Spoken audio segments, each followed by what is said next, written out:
ॐ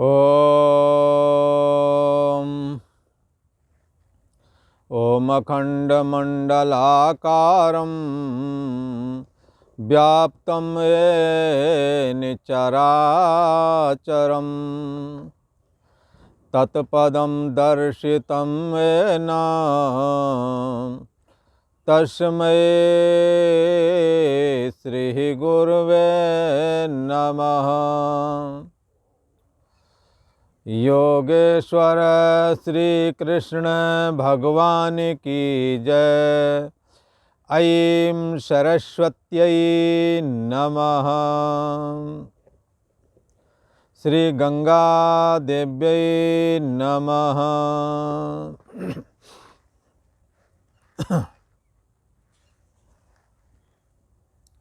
पूर्व का प्रसंग एक बार स्मरण करते हैं। पूर्व का प्रसंग चल रहा है, ये शास्त्र विधि मुत्सृज्य वर्तते काम कारता। जो शास्त्र विधि का त्याग कर दिया और फिर क्या करते हैं, अपने कार्य संपादन करते हैं। यह शास्त्र विधि मुत्सृज्य वर्तते है काम कारता। और यहाँ कहते हैं कि यजनते, यजन करते हैं। पीछे में कहा शास्त्र विधि मुत्सृज्य वर्तते कामकारिता। शास्त्र विधि का त्याग करके अपनी इच्छा के अनुसार बर्ताव करते हैं। इसी को कहते हैं स्वेच्छाचार। मन में जो आया कर लिया, जो मन में आया खा लिया, जब मन में आया सो गए। ये काम पशु और मनुष्यों में बराबर हैं। पशु भी ऐसा ही करता है और मनुष्य भी ऐसा ही करता है। अंतर क्या है? अंतर ये है कि बुद्धि प्रधान होने की वजह से मनुष्य विवेकी कहा गया है, बुद्धिमान कहा गया है। जानवर को कोई बुद्धिमान नहीं कहता।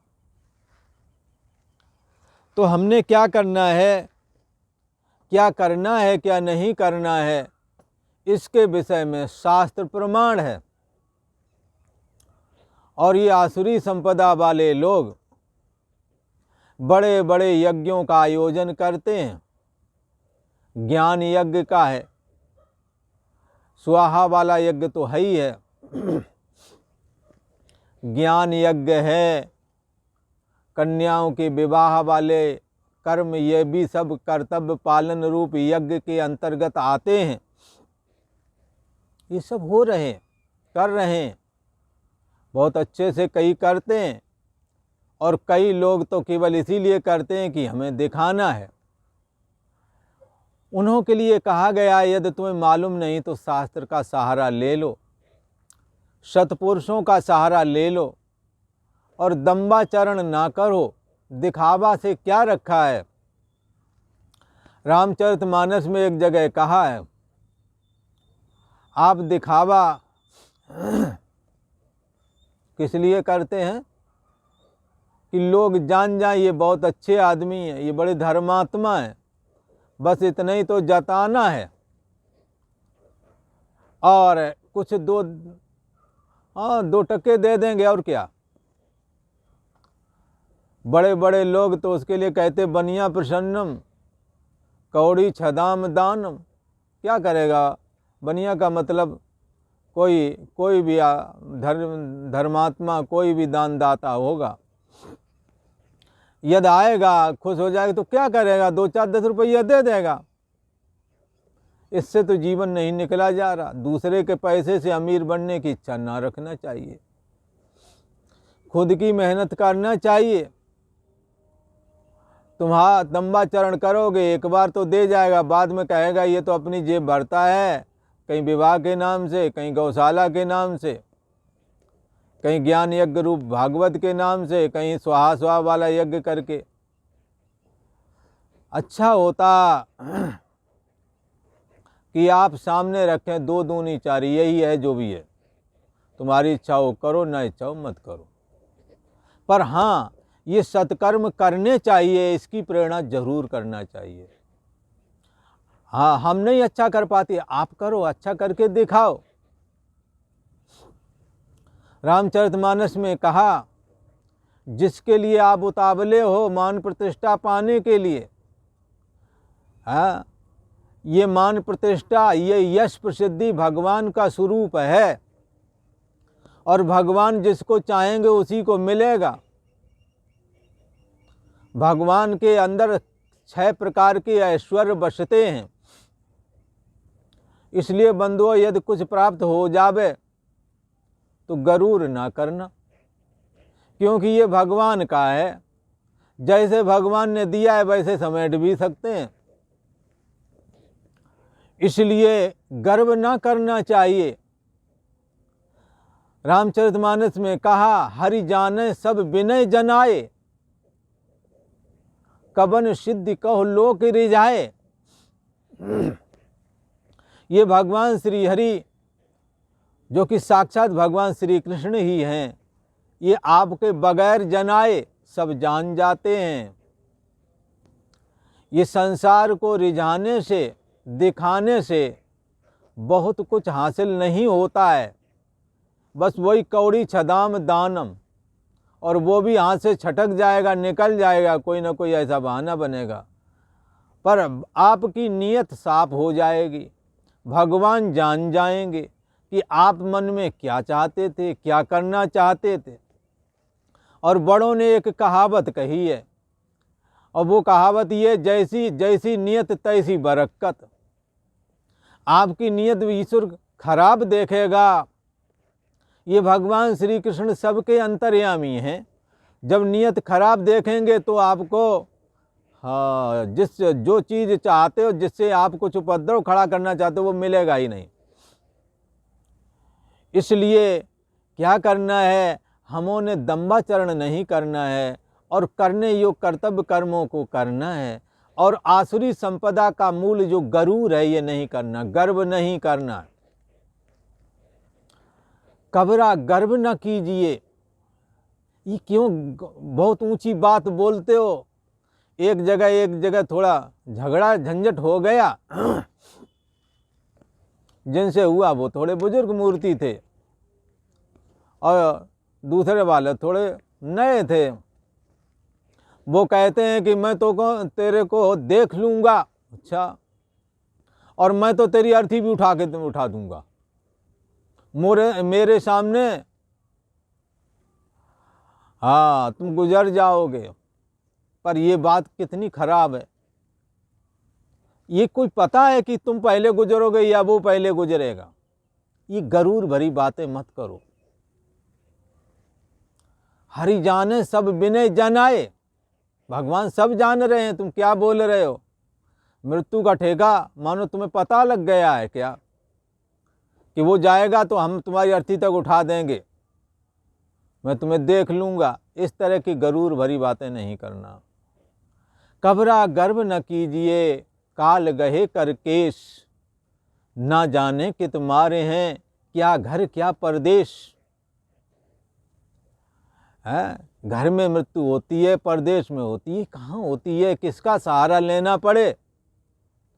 जिनसे बचते हो कई बार उन्हों से ही काम निकलता है, इसलिए गर्व मत करो।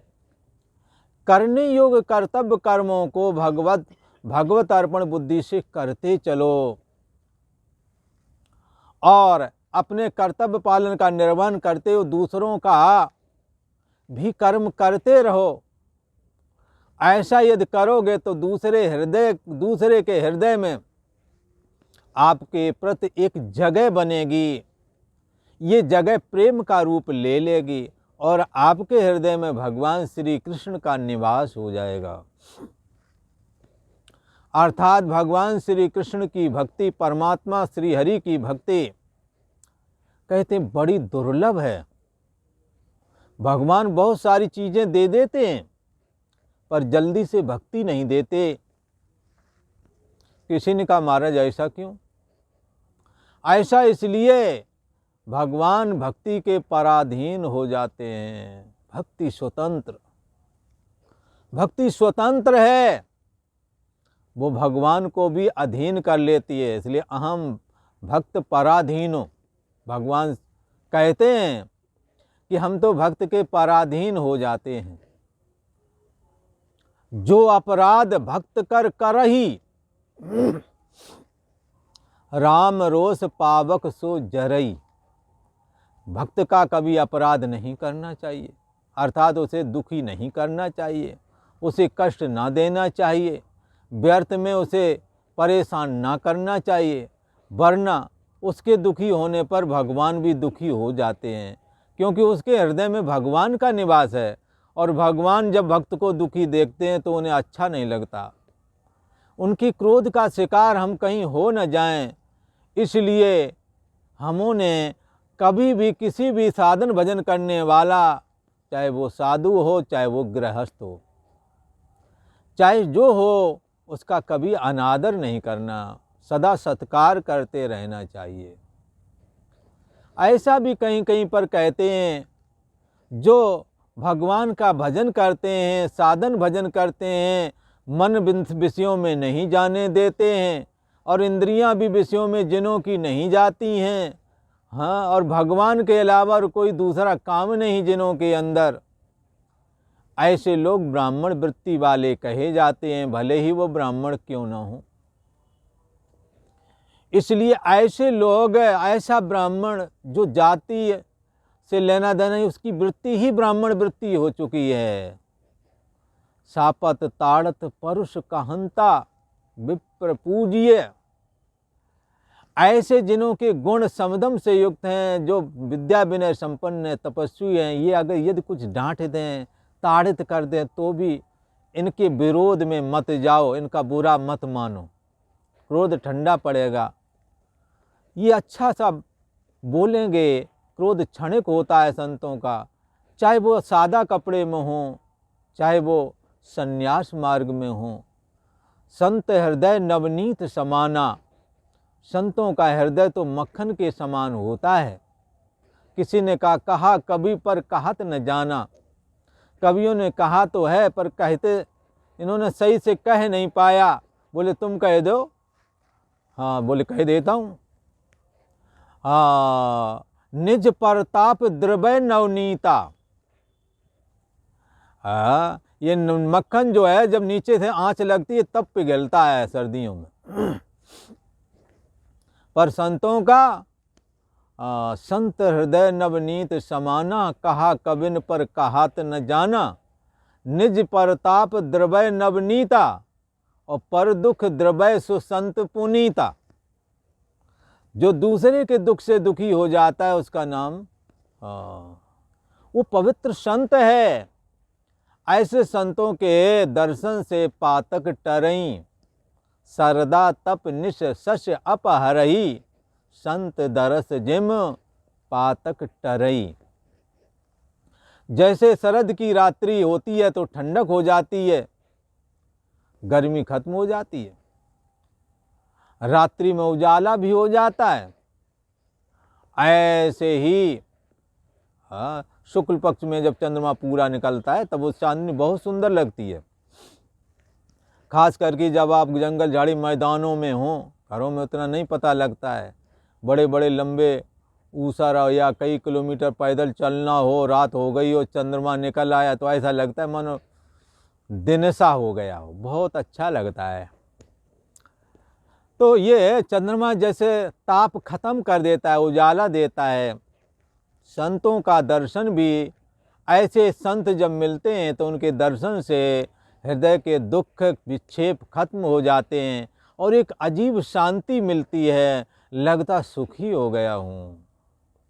भगवान श्री कृष्ण कहते हैं कि तुमने क्या करना है क्या नहीं करना, शास्त्र प्रमाण है। गीता शास्त्र सबका निचोड़ है, आप इसमें देखें, आपकी समस्या का समाधान इसमें लिखा है। आप देखते नहीं। यदि तुमने यज्ञ करना है, मान लो ज्ञान यज्ञ करना या स्वाहा वाला यज्ञ करना, कैसे करोगे? मनमाने ढंग से करोगे क्या? शास्त्र जैसा कहता है वैसा करना चाहिए। और यदि शास्त्र को छोड़ करके तुम यजन करते हो, तो किसी ने कहा कि शास्त्र को तो छोड़ दिया पर श्रद्धा बहुत है। ऐसा जो कर्म किया जाएगा उसको सात्विक कर्म कहेंगे, राजस कर्म करेंगे, तामस कर्म कहेंगे, क्या कहेंगे? भगवान श्री कृष्ण ने कहा बात तो ठीक है, कोई ना कोई तो जरूर होगा वो कर्म, सात्विक होगा, राजस होगा, तामस होगा, पर हाँ एक बात जरूर है। भगवान श्री कृष्ण ने कहा सत्वानुरूपा श्रद्धा भवती। हाँ, श्रद्धा हाँ कैसी होती है? सत्वानुरूपा, सत्व के अनुरूप। सत्वानुरूपा श्रद्धा भवती, जिसका इस देहिना, ये जो देह का धारण करने वाले जो जीवात्मा है, हर एक जीव में, हर एक जीव का मतलब हम तुम। अब श्रद्धा विश्वास कोई गाय भैंस को थोड़ी हो गएगा, वो जानवर कोटि के हैं, ये आदमी की चर्चा है। संपूर्ण देहधारियों में श्रद्धा भी 3 प्रकार की होती है, सात्विक, राजस, तामस। बोले ये कैसे होती है? अब ये तीसरे श्लोक में भगवान श्री कृष्ण इसका वर्णन करते हैं। ये कह रहे हैं सत्वानुरूपा सर्वस्य श्रद्धा भवति भारत। श्रद्धामयोऽयं पुरुषो यो यच्छ्रद्धा स एव सा। अंतःकरण में जैसी श्रद्धा होती है, सत्वानुरूपा सर्वस्व, अंतःकरण के अनुसार श्रद्धा होती है। किसी ने कहा ये किताब पढ़ने वाला आदमी कम देखेगा अथवा ज़्यादा देखेगा या बीच में मध्यम वाला देखेगा?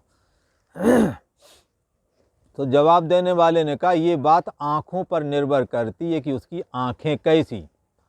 आँखों के अनुसार ही कम देखना, ज़्यादा देखना, अति कम देखना, ये इस बात पर निर्भर करता है कि उसकी आँखें कैसी हैं। किसी का हमारा श्रद्धा, बोले श्रद्धा भी इसी तरह से है, आपका अंतःकरण कैसा है उसके ऊपर निर्भर करता है कि आपकी श्रद्धा कैसी होगी। उदाहरण के लिए एक कोई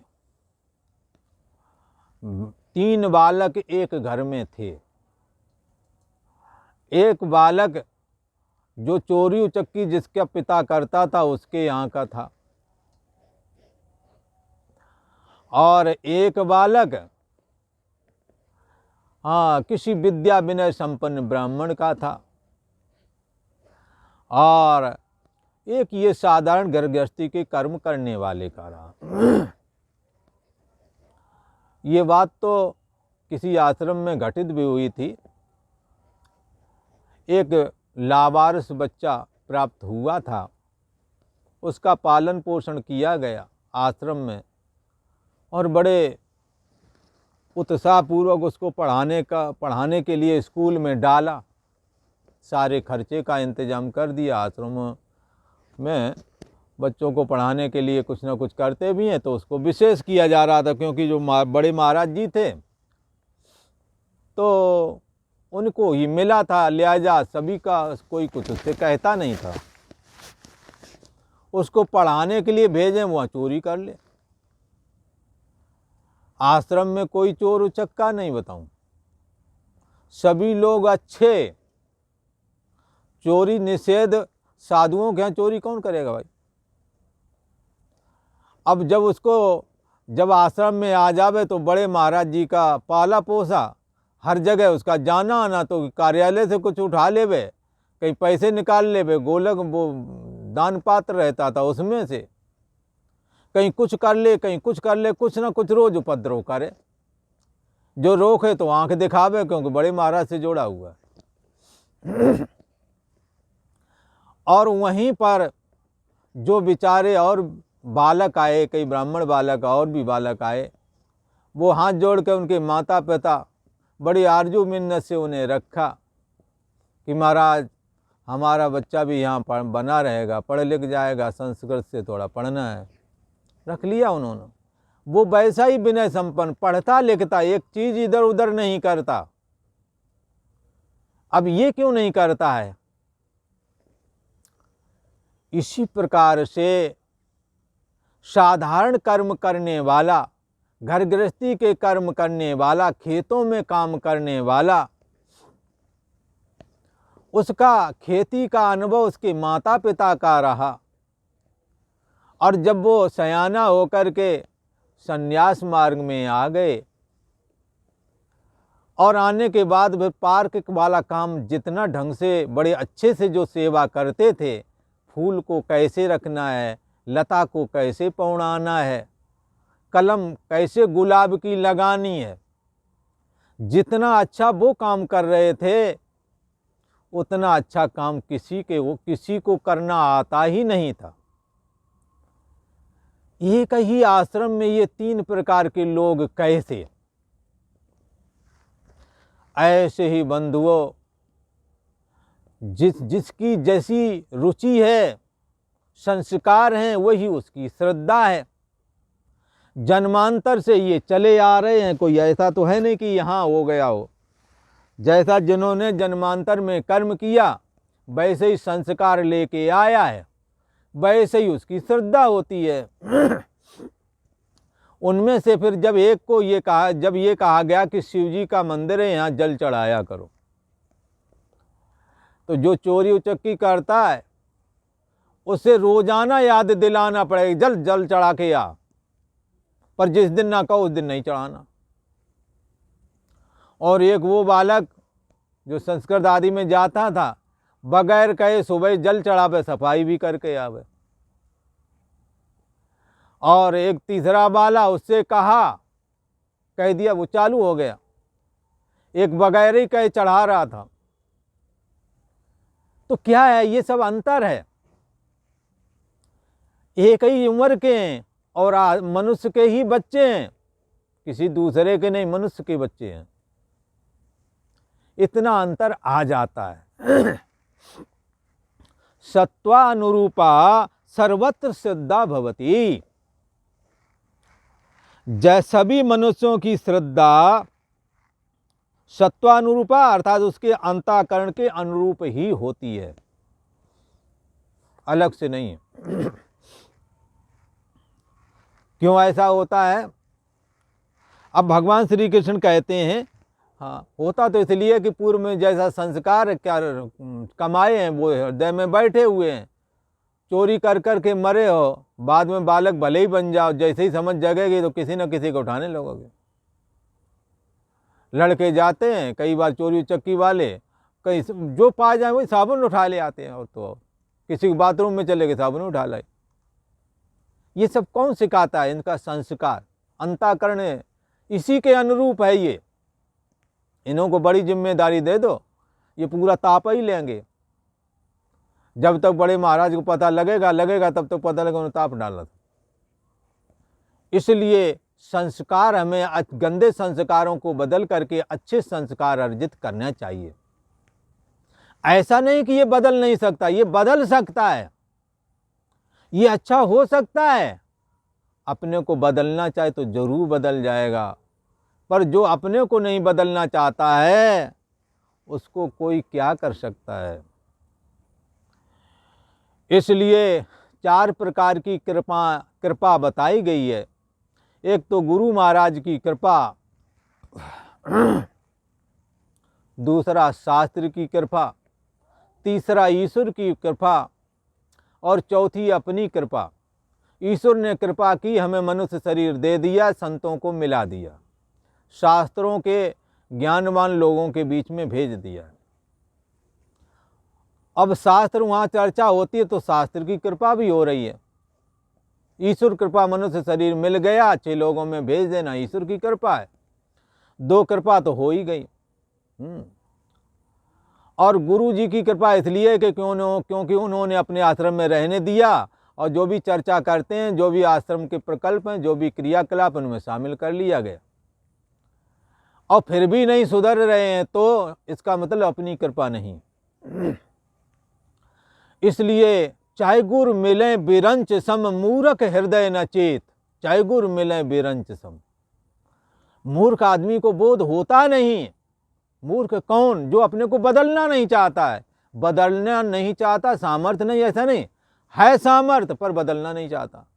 इतना आदतों के अधीन हो गया है कि वो अपने को बदल नहीं पाता। पर सठ सुधरे सत संगत पाई।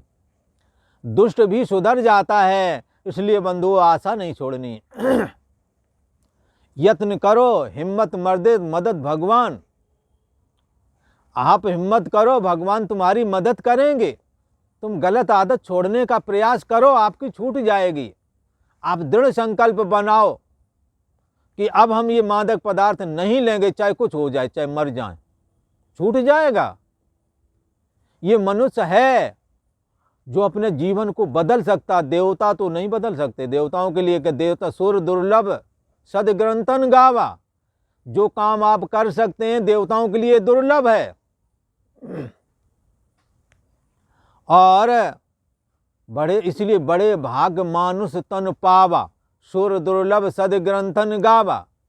जो बात आपके लिए सहज है देवताओं के लिए दुर्लभ है। देवता अपना मार्ग नहीं चेंज कर सकते। देवताओं को अपना मार्ग यदि चेंज करना है तो इस मनुष्य शरीर में आना ही होवेगा, गुरुओं के पास आना होवेगा, वेदों का, शास्त्रों का सहारा लेना होवेगा। और ईश्वर की कृपा से ये मनुष्य शरीर मिलता है। यदि ईश्वर कृपा नहीं हुई तो मनुष्य शरीर नहीं मिलेगा। ये सब होने के बाद में जब अपनी कृपा करोगे तो ईश्वर कृपा भी सार्थक हो जाएगी, शास्त्र कृपा भी सार्थक हो जाएगी और गुरु कृपा भी सार्थक हो जाएगी। भगवान श्री कृष्ण कहते हैं अंतःकरण के अनुरूप ही श्रद्धा होती है। यह पुरुष श्रद्धामय है। किसी ने कही, कैसी बात कही? आप जैसा बनना चाहोगे वैसा बन जाओगे। आप अच्छे से समझो, ये साक्षी आत्मा न स्त्रीलिंग है, न पुल्लिंग है, न नपुंसक लिंग है, ये सत्ता मात्र है। फिर भी इसके सामने जैसा अंतःकरण होवेगा वैसा ही उसको प्राथमिकता देता है। जैसे बिजली न ठंडी है न गर्मी वाली है, पर हीटर के सामने लगाओगे गर्मी फेंकेगी, फ्रिज में लगाओगे ठंडाई फेंकेगी, पंखे में लगाओगे क्रिया दिखेगी। बिजली ऐसे तीन तरह जो दिख रही है बाहर, ऐसी है ही नहीं है। पर बिजली वैसी हो जाती है जैसा लगाओ यंत्र। अगर पंखा लगाओगे बिजली घूमने वाली हो जाएगी, यदि फ्रिज लगाओगे उसे तो बिजली ठंडी करने वाली ही बन जाएगी। हीटर यदि लगाओगे तो गर्मी वाली ही बिजली होगी। पर बिजली ना गर्मी जैसी है, ना ठंडाई जैसी है, ना क्रियाशील जैसी, जो कि पंखा क्रियाशील होता है, ऐसी नहीं है बिजली। ऐसे ही बंधुओं, सत्तात्मक परम ब्रह्म परमात्मा वैसा ही बन जाता है जैसा आपका अंतःकरण होता है।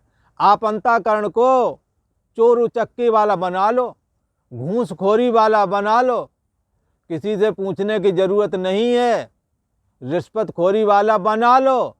उनके पास उनके दिल की बात पूछो जाकर, तो कहते बगैर रिश्वत के गुजारा ही नहीं होता, बगैर घूसखोरी के गुजारा ही नहीं होता, कह रहा है।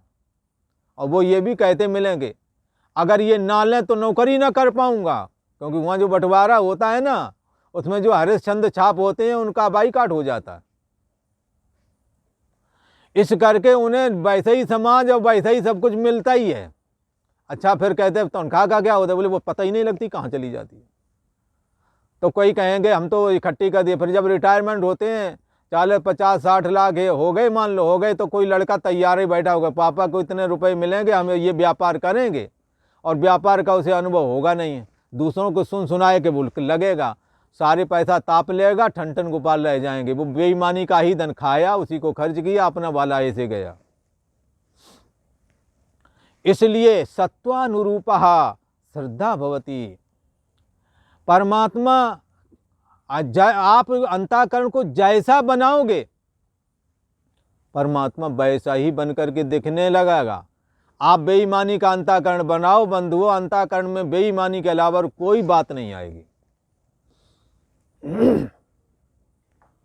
आप अंतःकरण को रजोगुणी बनाएं, आप अपने को एक्टिव करें, करके खाएं, मेहनत करें। आपको मेहनत का ही खाने को मिलेगा, बेईमानी का मिलेगा ही नहीं। भगवान श्री कृष्ण कहते हैं कि सभी मनुष्यों की श्रद्धा उनके अंतःकरण के अनुरूप होती है। यदि तमोगुणी अंतःकरण बना लोगे, निद्रा, प्रमाद, आलस, निंदा, चुगली, मार धाड़ वाला, जिंदगी में इसके अलावा और कोई काम ना कर पाओगे। पियोगे, मारधाड़ करोगे, पुलिस में जाओगे, जिंदगी बर्बाद होगी। ऐसे लोगों की जिंदगी बहुत थोड़ी होती है, कुछ ही समय में राम राम सत्य हो जाएगा, कहीं के नहीं रहोगे। ऐसा लगेगा मानो ये वृथा ही जन्मा था, ये काहे को जन्म गया, इसने जीवन में कोई अच्छा ही काम नहीं किया, छोड़ दूसरों को कष्ट पहुंचाया, सिवाय दूसरों को कष्ट पहुंचाने का और कोई काम ही नहीं इसने किया।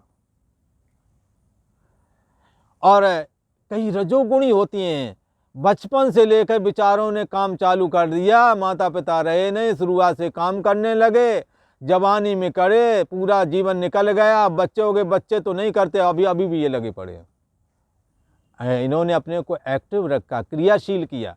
भगवान की कृपा देखो, लड़कों के तो जहाँ तहाँ दर्द भी होते हैं, इनके दर्द वर्द भी नहीं होता, ये लगे ही रहते हैं।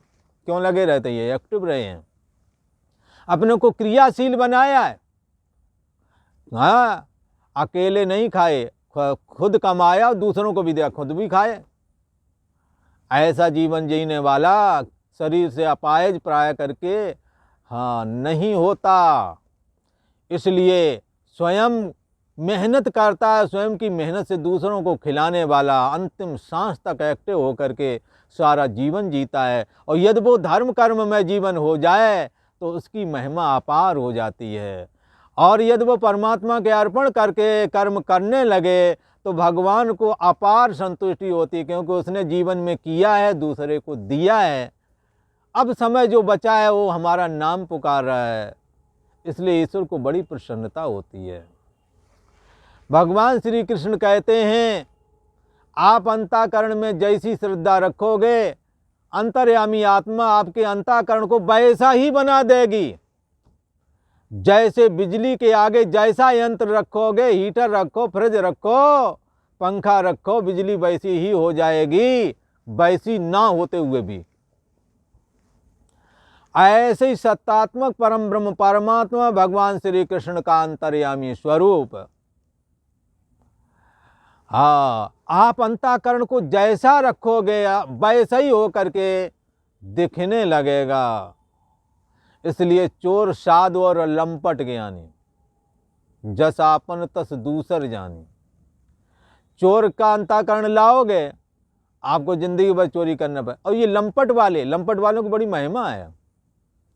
यहाँ से छुड़ा दिया कि ये बहुत गड़बड़ करता है, चलो हटाओ यहाँ से, ये महिलाओं से संपर्क, पुरुषों से संपर्क कट करके चलो दूसरी जगह भेज। वहाँ गए, वहाँ और 40 जोड़े रखे, जहाँ जाए भूखा वहीं पर है सूखा। ये जब तक अंतःकरण नहीं बदलोगे ना, ये यही दिखेगा। और ना मालूम इन्हें कहाँ से मिल जाते हैं, कई को ढूंढे नहीं मिलते हैं, इनको जाते ही मिल जाते हैं। एक बार पूज्य महाराज जी ने एक जगह किसी की शिकायत सुनी, दूसरी जगह भेज दिया, तो बाद में पता लगा वहाँ तो दुकान वैसी चल रही उसकी। तो क्या है, पीने खाने, चिलमादी पीने खाने की दुकान, यहाँ से हटा करके वहाँ पहुँचा दिया। वहाँ गए बोले वहाँ भी 10-20 आ जाते हैं। अब क्या करोगे? सत्वानुरूपा सर्वस्व, आप अंतःकरण को जैसा बनाओगे वैसे ही हो जाएगा।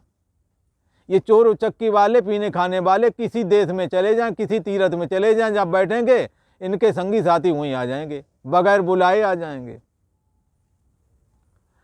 इसलिए हमने शास्त्र के अनुसार श्रद्धा बनाना है, हमने अपने अंतःकरण को वैसा बनाना है, एक्टिव रखना है, और ऐसा एक्टिव रखना है कि हम दूसरे के काम में आ जावें, अपने काम निपटाएं, दूसरों के काम में भी आ जाएं, भगवत अर्पण बुद्धि से करें, अंतःकरण पवित्र हो जाएगा, जिसमें भगवान की परम निर्मल भक्ति का प्राकट्य हो जाएगा।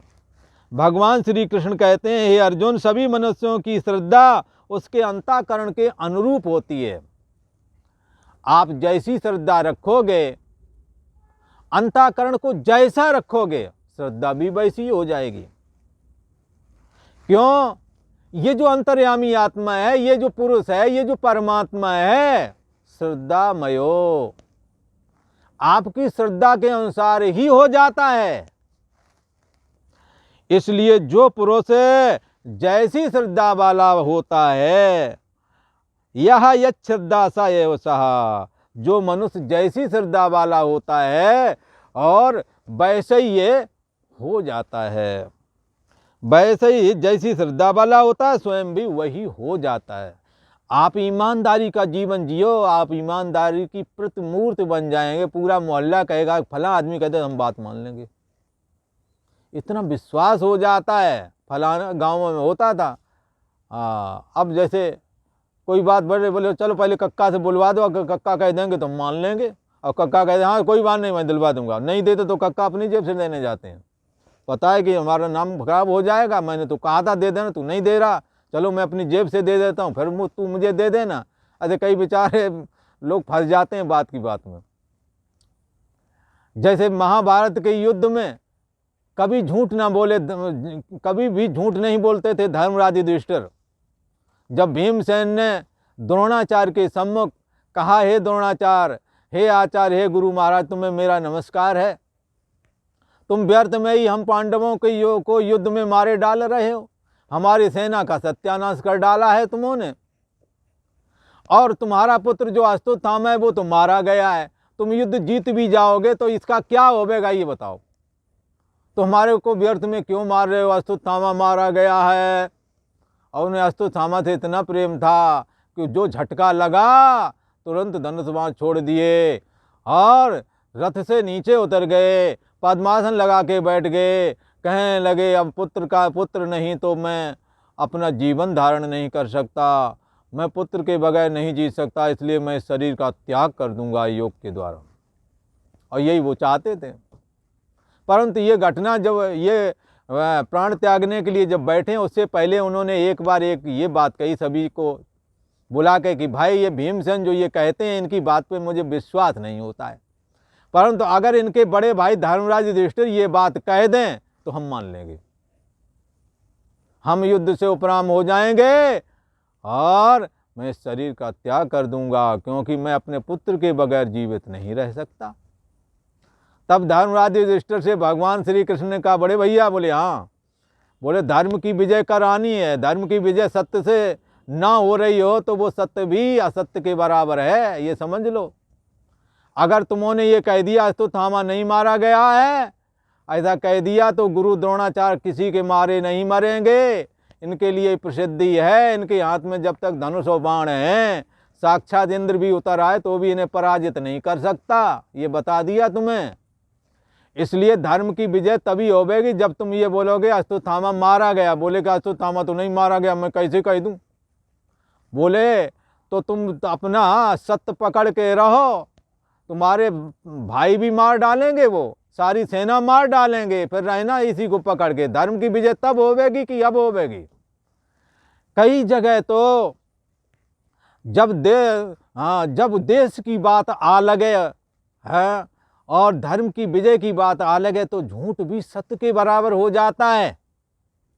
किसी को बहुत महान पुरुष है, किसी छोटे से अपराध में अथवा निर्दोष होते हुए उस पर दोषारोपण कर दिया, उसको मृत्यु की सजा मिल रही है, तो झूठ बोल देने में बुराई नहीं है। कोई देश को बचाने आ रहा है, जिसने जिंदगी भर सब कुछ उपकार किया है, सबके प्रति उपकार किया है, ऐसे लोगों को वह झूठ बोल के बचाना पड़े, बचा ले। धर्मराज युधिष्ठिर से कहा, तुम्हारा झूठ 1000 सत्य के बराबर है, कि अश्वत्थामा मारा गया तब ये मर जाएंगे, बूढ़े गुरु महाराज तुम्हारे ये 400 साल के तो हो गए हैं, पर इन्होंने तपोबल इतना संग्रह किया, योग साधन इनकी अपार है कि इतने बड़े जीवन में भी ये किसी एक महारथी के तो काबू में ये आने ही वाले नहीं। ये वृद्ध ब्राह्मण जो कि महारथियों का भी महारथी है, सबका गुरु है, ये अकेले काबू में नहीं आता, 5-6 इकट्ठे लड़ो तब तो इसका सामना हो पाता है। इस करके इससे बोलो कि अश्वत्थामा मारा गया है। बोले ऐसे तो हम ना बोल पाएंगे, हमने ज़िंदगी में कभी झूठ नहीं बोला। बोले अच्छा। भीमसेन बोले हाँ। बोले जाओ अश्वत्थामा नाम का हाथी जो हमारी सेना में उसको मार डालो। मार डाला। अब कहते अब बोलो अश्वत्थामा मारा गया। बोले ठीक है बोलता हूँ।